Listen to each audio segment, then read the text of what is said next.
Hey guys, welcome to Login Hills. Today I'll be showing you how to download and install the Instagram app on your iPhone. And now without further ado, let's start right into the video. Now to download and install the Instagram app on your iPhone, you can see the App Store on this iPhone. You will be required to first open the App Store on your iPhone.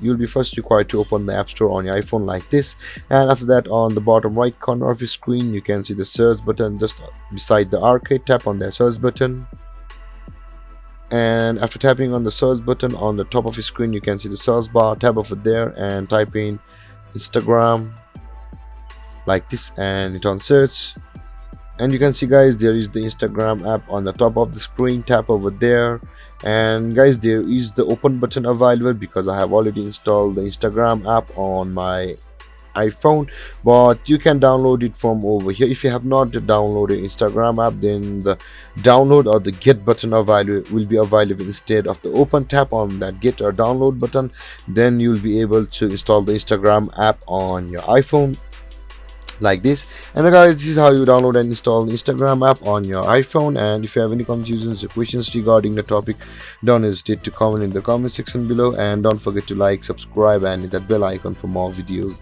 Thank you for watching guys. Peace.